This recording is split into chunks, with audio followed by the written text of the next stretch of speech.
Tonight concerns over politicization of the Volta secessionist crisis, with former President John Mahama calling out President Akufo-Addo with rumors of a conspiracy and accusations of government's lack of seriousness in dealing with the threat. It looks like the whole government is not serious about this. The president himself is not serious about it. The rumor around is that this is a dress rehearsal and that the real thing is for election day. Election day, they will bring these Western Togolanders that the government controls to come and disrupt things in the Volta region. Yes, I have to be calm because institutions are in place. The security agencies are doing their work. If I panic, the country panics. We're also learning tonight of attempts by the secessionist groups to recruit chiefs in the Volta region in aid of their cause. We have details of this for you here on Top Story.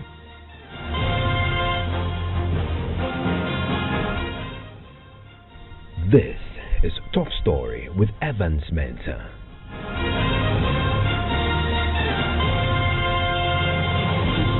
And Top Story is always brought to you by Gasim Cement, the Nation Builder, and Vodafone. The future is exciting ready. There are concerns tonight over the politicization of the Volta secessionist crisis. After we heard from the two leading gentlemen of both political parties, the President Akufo-Addo, and former President John Mahama, who directly accused the President of not taking the Volta secessionist threat seriously. He also raises the scepter of the conspiracy. A conspiracy, he says, that it has been designed to suppress votes in a stronghold of the NDC, and called out the president to pay attention to that particular rumor. Now, the president himself has had reason to speak to the issues of his apparent lack of seriousness, denies that. He says he simply doesn't have to panic. I want you to listen to John Mahama speaking about the issues that he believes to be pertinent, but appears not to be taken seriously by the government. Because I've been commander-in-chief before, and I've worked with these same security services, and I know that intelligence is very key and that they are good at gathering intelligence. This Homeland Study thing was there when I was president, and yet we had people who infiltrated them, and we knew at every stage, what they were up to. But they were doing seminars and press conferences and things, Now they are becoming a bit more, bold. And the president must be taking bold action. We saw some of the videos. I saw one video where there were soldiers escorting a car. There was a car in the middle. And these boys holding the flag were right in front of them. And I said, but why are they escorting this vehicle instead of arresting these guys holding the flag? Because if you arrest them, then you're going to be able to get some more intel on what their operations are. It looks like the whole government is not serious about this. The president himself is not serious about it. No senior person has gone to the area anyway since this thing happened. The Minister of National Security, when this thing was very topical and had become an issue, he should have gone to the area to boost the morale of the security services there. Instead, he was in Kumasi with the president, commissioning a compost plant. What does Minister of National Security have to be in Kumasi with the president for on a compost plant? Instead of going where people are trying to see the part of your territory, there's nothing more serious than trying to break up part of a country. And that's what I'm saying. They are not taking this seriously. The former president then throws in the rumor about the crisis currently in the part of the country where the secessionist threat being part of a plot to suppress votes in the region come election day. Is what is fueling those rumors, because the impunity with which these people are doing this thing.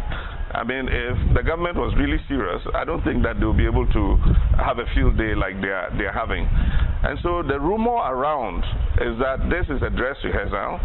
They will do a few more of these attacks and all that.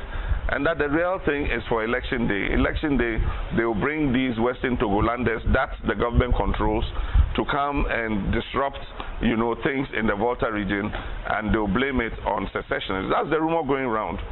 And if the president is listening, I'm telling him that's the rumor going around because he's not showing any seriousness with the Western Togoland issue. It didn't start now. When they were training in military fatigues and all that, this is the first time the president is talking about this secessionist issue. Something that is so fundamental to your being president, because as president you're the commander-in-chief of the armed forces, and the armed forces are responsible for maintaining the territorial integrity of Ghana, and so you are directly responsible for the territorial integrity of Ghana. This whole Western Togoland thing has been going on and on from all that time. This is the first time the president is making any comment about it. And I mean, we're not seeing any seriousness, with the security services in terms of intelligence gathering, in terms of preemptive, action to stop them from doing this.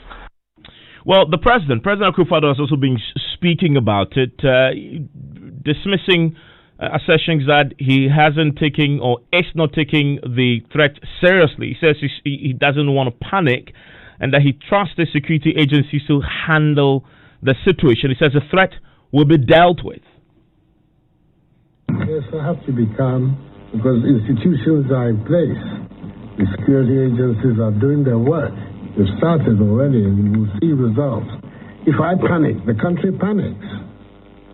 I mean, I'd say if I had panicked,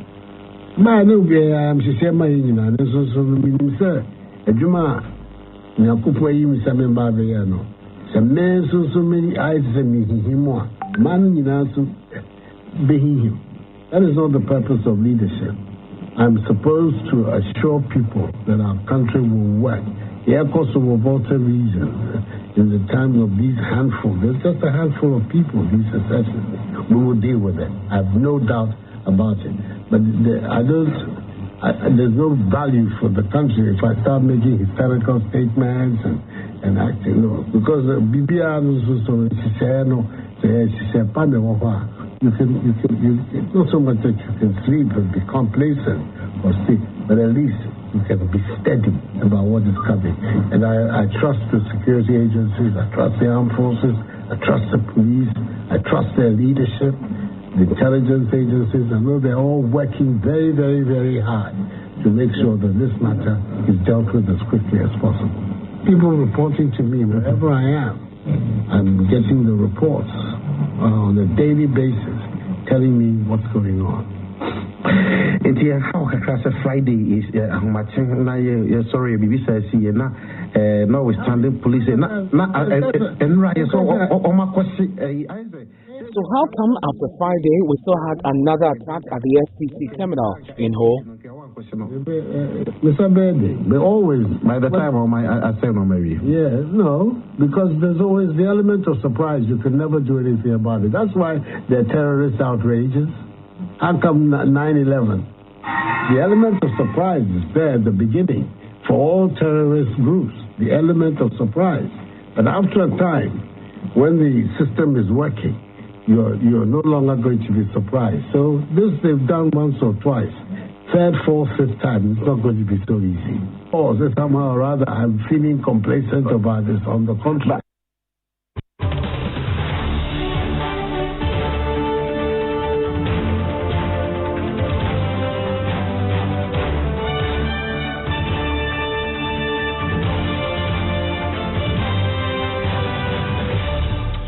Shortly, I'll be taking you to the Volta region where chiefs there have been addressing a press conference, particularly the Darfur traditional area, revealing a few more issues that currently emerging in this pretty fluid developing story still. Two key things had come up in this press briefing by the Darfur traditional area. One is that the revelation that apparently the group that has been trying to secede from Ghana and suspected to be behind the attacks since Friday had attempted to recruit some of the chiefs and traditional leaders to their cause. Secondly, the traditional leaders are now appealing to government and the security agencies to release a number of the individuals that have been picked up since Friday, put before court and charged and remanded, because they say they know some of them and they are innocent. In fact, one of them they claim is a member of the traditional council, who had been picked up. We'll get your thoughts on this and speak to your lawyer shortly. But I want to bring in Dr. Vladimir Chidanso, security analyst, international relations expert, joins me on the telephone line right now. Thank you, sir, for your time here on Top Story, Dr. Vladimir Chidanso. Good evening. Thank you for having me. So we've heard the conversation now getting into the realm of politics within the context of the elections 2 months away. What do you make of what we've seen now? We've had former President Mahama going hard at the current president, accusing him of not taking this seriously, but then throws in the rumor of how this could be part of a plot to suppress votes there. How does it affect resolving the issues that are currently still unfolding in the Volta region? Thank you for having me again, Evans. The point is that the politicization is going to exacerbate the situation. It's a very unfortunate situation. If we really understand how these things start and how they fester, I'll tell you that this is part of the fuel they need. And it's very unfortunate. I'm really sad to hear all this. At one point, we say it's a rumor. At another point, we say you are not using the correct methodology in quelling the whole thing. Supposing this government had gone there and used kinetic force, again, it would be another kind of way of assessing it, isn't it? So I thought the best way to do is to have a bipartisan approach towards this. And I've said it on several radio stations and TV stations before now. I've said that this is not the time to either support or try to foment any trouble with this situation. The point is that when terrorism starts, that's how it starts. They are recruiting elements of surprise and things like that, a whole lot. And then your security agencies are when we do this, we are trying to even make it difficult for the security agencies to gather good information and be able to help in quelling the situation. And the upcoming elections, what are we putting in the minds of the people? If it's a rumor, let us have it as a rumor. I think this is the time that the two persons, I mean, the former president, if he has anything positive, he must come with it to the president. Because he said during this time, it was there. Did we stop it? We were unable to stop it. Mr. President, look, I think let us do it this way. I've heard this rumor. Let us not play into the public gallery for political mark scoring and then thinking that will help the election. It will make the elections worse. And during the election and post-election problems will always be there. So this is the time I think statesmanship should work.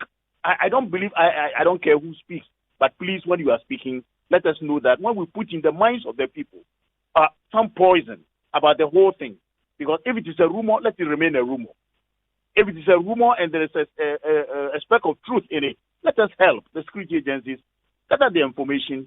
Let us help this government to do it. If they are unable to do it, if there is a change of government at all, we'll come to face this same thing. Will it be a rumor? There is a reality to this situation. A whole lot of untruth are being speculated around. And this is feeding into the festering nature of what is happening. I mean, but seeing that he is seeking to lead his country, I mean, if indeed he believes, and he's not the only person who has or holds a view that government hasn't taken this seriously enough. We've had the Volta Regional House of Chiefs in a statement raise similar concerns about lack of protection, for example, adequate protection, questioning why it happened on Friday and then a repetition on Monday. If he holds that view and others share that view as in chiefs in the area, isn't he simply right to express them? I'm not blaming anybody who has anything. I've commented on it. I talked about intelligence failure. People interpreted it to mean that I said the security agencies are not working. No. Intelligence failure means that what you expected didn't come and something else happened. Like any other thing, 9/11, Boko Haram, and that kind of thing. So if anybody has anything to say about this, you can say it. That I don't think that the government is taking it, doing the correct thing. They could have done this, they could have done this. Because the government is informed only by the security agents, especially intelligence. And then his advisors, the government advisors will advise, let's take this method, let's take it. At times they will fail, at times they will not fail. If you have anything, you can say it like that. I am not blaming ex-President Mahama for saying that government is not doing a certain thing. But my worry is how you link it to a rumor and you link it to elections. That's my worry. And any other person who do this linkage linking, I think we are wrong. We don't have to do that. That's where my worry is. My worry is about the security aspect of it. My worry is about how it feeds into the festering the what is happening. That's all. Now, let's also talk now about the way the president, the commander-in-chief, has handled this. He also spoke.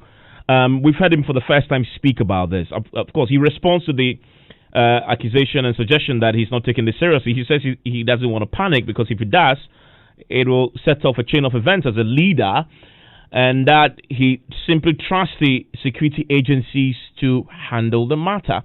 What have you made of his posture here? I mean, seeing that he's a leader and the president at the time, commander-in-chief at the time when there appears to be a crisis, the fact that he has not spoken, he himself addresses that and says, the fact that having spoken doesn't mean that I'm complicit. But shouldn't he have taken a more public role in this other than sitting and dealing with it silently? Well, it's a question of style. I myself was worried when I hadn't heard of him until today that we heard his posture. That is his posture. You see, a lot of things may happen where leadership tries to find a posture that will be more convenient for the state. So I'm not blaming him. But in my position, maybe I would have gone there. In my position, I would have sent somebody there. In my position, there could have been something to show that the presence of the president and with the people talking and that kind of thing. But he decided to take this posture. Yes, everybody has a right to fault him and say that, look, you should have done this. But I'm saying that let's not go beyond these kind of suggestions and turn it into polemics or turn it into, because you are not doing this, then it is X. I say it makes it difficult for security agencies to work. You may stampede the president into taking some precipitate action, which is not good. Let us guide. He is in charge now, and everybody is subordinate. That's his style. If he fails, it fails on his head. But trying to stampede for political masquerading, I say I won't buy that. Trying to stampede in order that things will rather exacerbate. Because most of the things that terrorists do, it is the innocent people. It is the innocent people who are going to die. They may move the focus from Volta region and take the whole of Ghana as the terrain. And it's possible. Yesterday I was warning that the security agencies must know what happens in other areas. They must read around it, and I know they're doing. I won't be surprised if tomorrow I hear that Atuabo has been targeted or some Tamale interchange has been targeted. Would we blame that the president hasn't gone here or gone there? Let us allow the security agencies. I believe in institutionalism. Let the agencies advise the president. If we fail, then it is the president who has failed. That's my take on that. I mean, but what about John Mohammed said that concern that since this happened, no senior government official had been on the ground at least to raise morale, to show that we're here. I mean, there's a symbolism of it. Well, on that, I would say that I don't think that we have any right to tell the current administration to know what to do at what time. But why not? I mean, and isn't the government's first primary responsibility is to provide security and assure people of safety? Yes, I'm talking about the style. Somebody may have rushed there already a long time. Like I'm saying, the president could have gone there. He didn't. If he fails, but we can suggest things and not say that because you haven't gone there. I remember his time too. These things started. And are we now going to say that because he didn't do X, that's why he failed? Let us know that the history of this thing is creating a condition where it is festering. And all tools in the tool box must be employed to bring it down, rather than giving them tools that will fester the situation. That's what I'm saying. The president decided not to go, decided not to send any senior official. Who knows what is going on quietly? I don't know. So I don't want to comment on that. I just don't know. I just don't know whether the security agencies have been given the power to infiltrate, to give chance to the chiefs to talk to them, or to, whatever is happening. Let us allow the institutions to work. They are very capable. I know they are very capable. There are a lot of things that may be going on you and I may not know. And I'm also begging of the press, the media, to be very, very circumspect. Most of the wars that have happened in this world, World War I, World War II, a lot of the genocides and whatnot have come from the way the media presents issues. And yesterday I was warning that let us be very circumspect in the way we present views of other people. Some of them are probably false. Some of them are to score political points. Some of them are to create panic. And who tells you? The terrorists themselves can at times spew out some of the false news, false tactics, and things like that. So we should be very, very careful.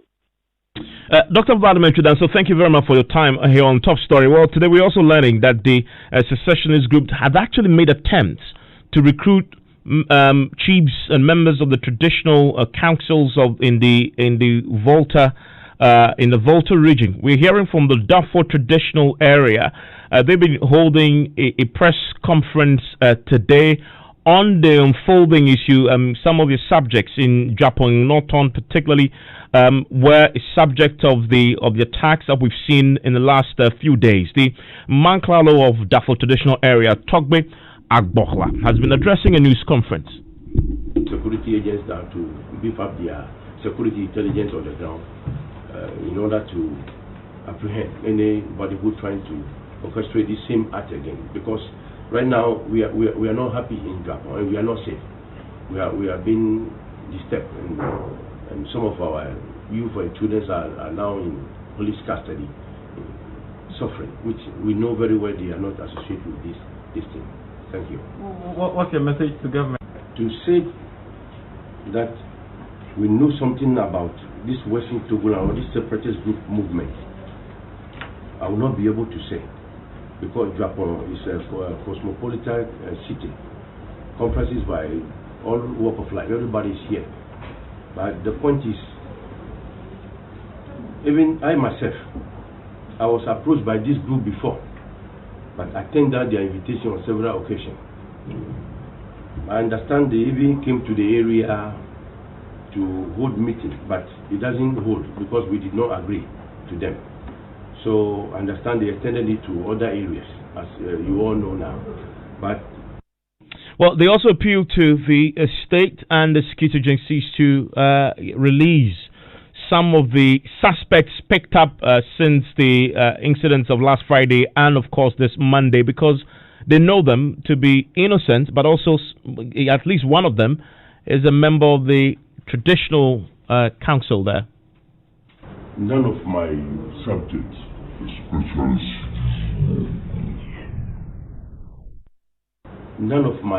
subjects, especially citizens of Darfur, which we know to be involved in this movement, is not true. My only problem right now is that the security personnel, especially the counter-terrorist terrorist unit within the police service, they are on the ground, and other security agencies. They are arresting some of our citizens, which we know very well they have nothing to do with this Western Togoland separatist movement. You know, somebody like our Asafoche, Gilbert Nyajino, and my own son, Caleb Atwinyalo, and one. And the government. Yeah, my message to the government is that although everybody here is a citizen of Ghana and we own our allegiance to Ghana, let me say this. You see, from our youthful age, unless you don't go to school in Ghana, you put your hand on your chest and recite national praise all the time. So, as I'm speaking as a Ghanaian and represent the interests of Ghana. So my message to government is that those people they have arrested, those are our citizens, which we know they are not part of the separatist group. We plead with them. We cannot frustrate their work. This is a security intelligence issue. We are not trying to block or meddle in government's action in order to stop this incursion, this separatist group. No, that is not our position at all. But we're pleading that they should intensify their security intelligence on the ground to really apprehend those people who are directly or indirectly involved. This is my message.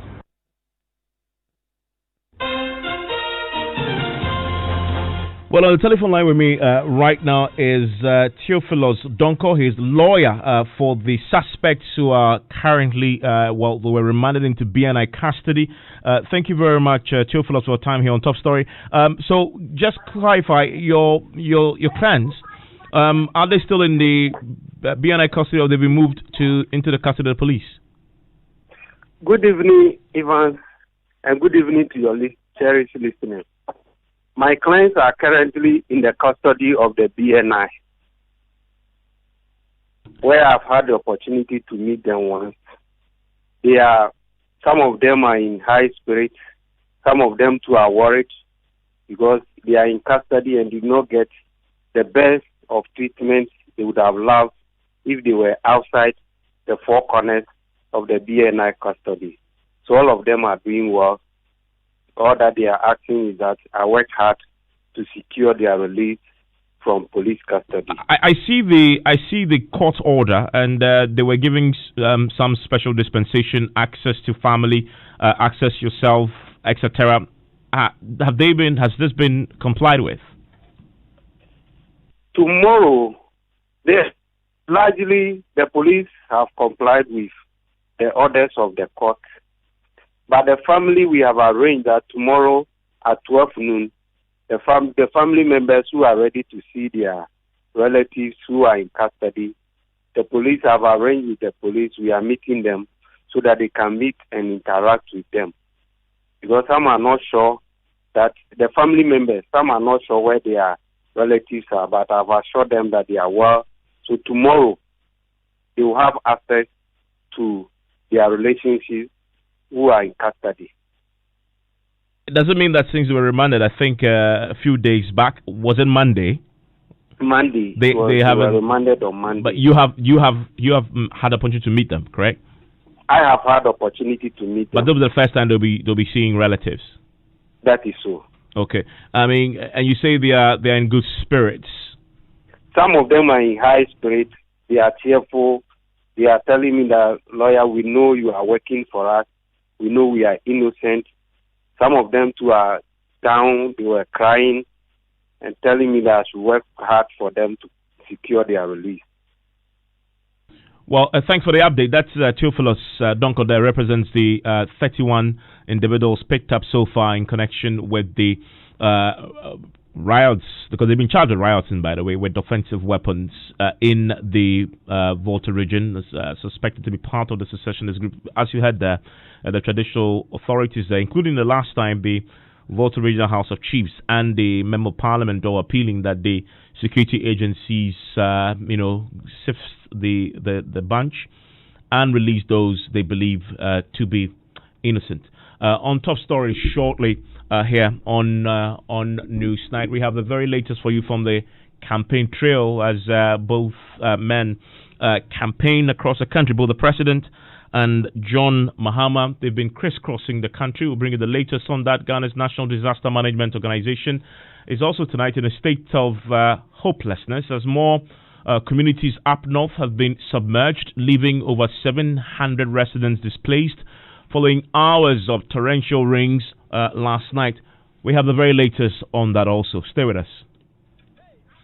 Mix the cement in correct proportional.